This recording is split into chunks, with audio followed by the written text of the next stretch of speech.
ഇവിടെ ശ്രദ്ധിക്കേണ്ട ഒരു കാര്യം, വിമാനത്താവളങ്ങളും തുറമുഖങ്ങളും അദാനിക്ക് തീരെഴുതുന്ന,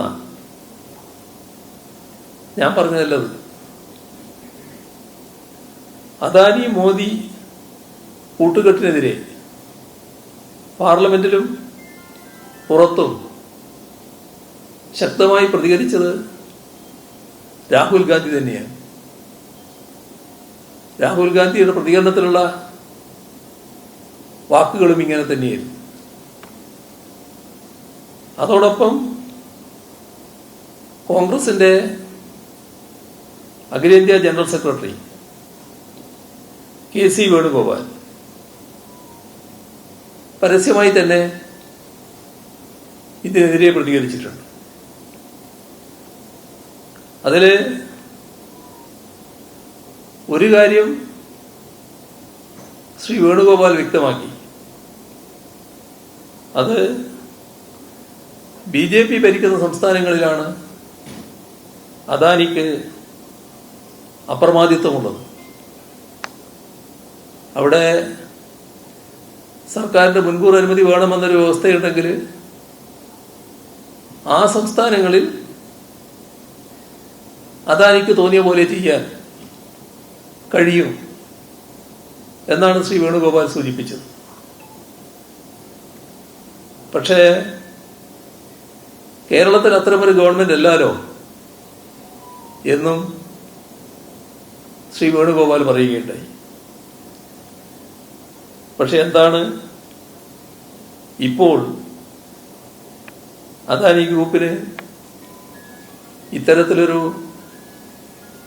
വലിയ പരിഗണന ശ്രീ വേണുഗോപാലിന്റെ ഭാഷയിൽ BJP ഗവൺമെന്റുള്ള സംസ്ഥാനത്ത് ലഭിക്കാനിടയുള്ള തരത്തിലുള്ള പരിഗണന കേരളത്തിൽ അദാനി ഗ്രൂപ്പിന് ലഭിക്കുന്നതിനിടയാക്കിയത്.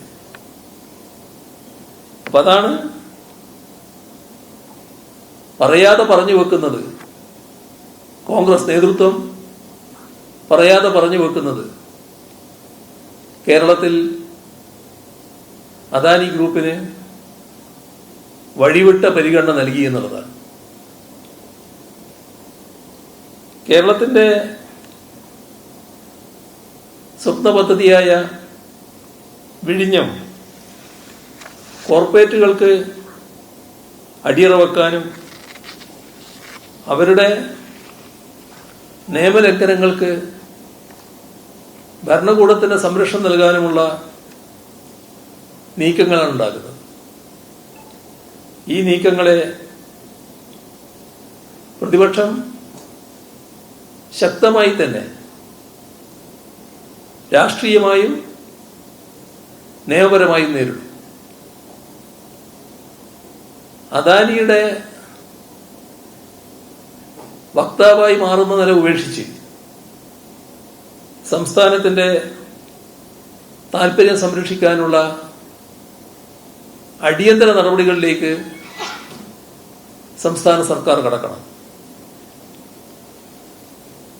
അദാനി ഗ്രൂപ്പ്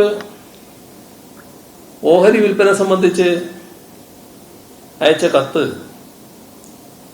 ജൂലൈ 1 തന്നെ സർക്കാരിന് നൽകിയതായാണ്